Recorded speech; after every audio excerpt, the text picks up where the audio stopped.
ನಮಸ್ತೆ. ಈಸಿ ಆಯುರ್ವೇದಕ್ಕೆ ನಿಮಗೆ ಸ್ವಾಗತ.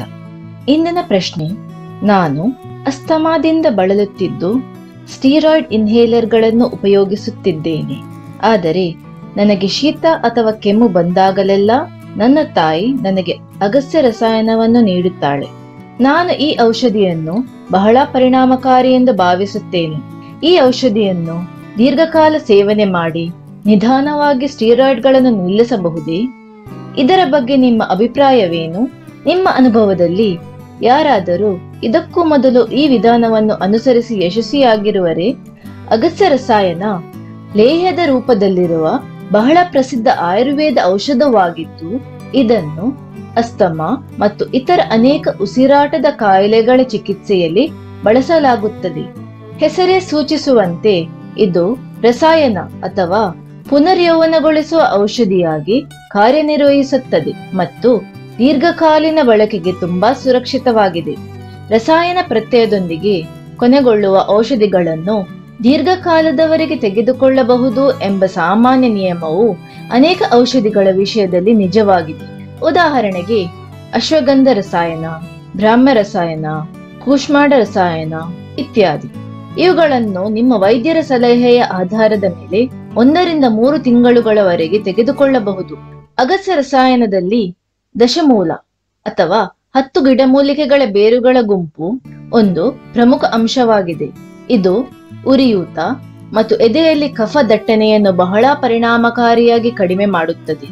ದಶಮೂಲವನ್ನು ಹೊರತುಪಡಿಸಿ ಅಗಸ್ತ್ಯ ರಸಾಯನದಲ್ಲಿ ಚಿತ್ತುಹರಳು, ಹಿಪ್ಪಲಿ, ಅಳಲೆಕಾಯಿ, ಬಾರ್ಲಿ, ತುಪ್ಪ, ಎಳ್ಳೆಣ್ಣೆ, ಜೇನುತುಪ್ಪ ಮುಂತಾದ ಹಲವು ಪದಾರ್ಥಗಳಿವೆ.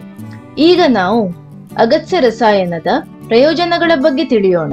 ಅಷ್ಟಾಂಗ ಹೃದಯದ ಪ್ರಕಾರ ಪಂಚಕಾಸಾನ್ ಕ್ಷಯಂ ಶ್ವಾಸಂ ಸಾಹಿದ್ಮಂ ವಿಷಂ ಜ್ವರಂ.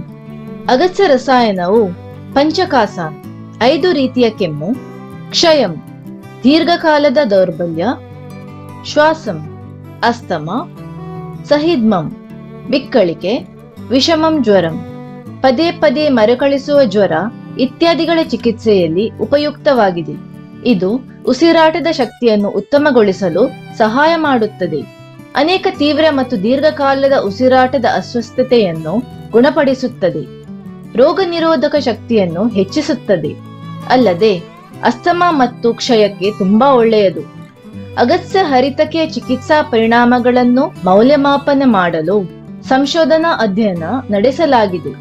ಈ ಪ್ರಶ್ನೆಯ ಮುಖ್ಯ ಭಾಗಕ್ಕೆ ಬರುವುದಾದರೆ, ಅದನ್ನು ದೀರ್ಘಕಾಲದವರೆಗೆ ಸೇವಿಸಬಹುದೇ? ಹೌದು, ಈ ಔಷಧಿಯನ್ನು ಆಯುರ್ವೇದ ವೈದ್ಯರ ಮೇಲ್ವಿಚಾರಣೆಯಲ್ಲಿ ಮಾತ್ರ ದೀರ್ಘಕಾಲದವರೆಗೆ ಸೇವಿಸಬಹುದು.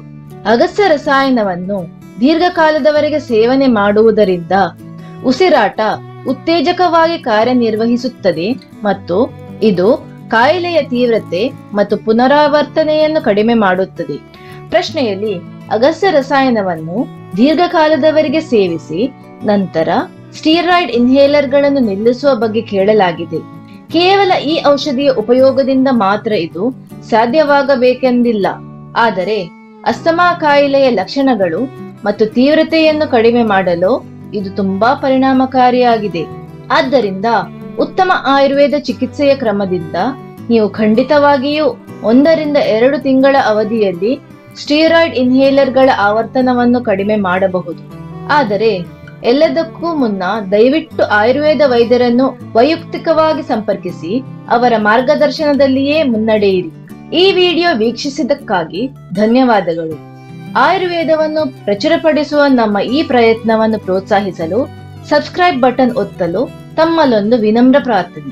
ಮುಂದಿನ ವಿಡಿಯೋದಲ್ಲಿ ಮತ್ತೆ ಭೇಟಿಯಾಗೋಣ. ನಮಸ್ಕಾರ.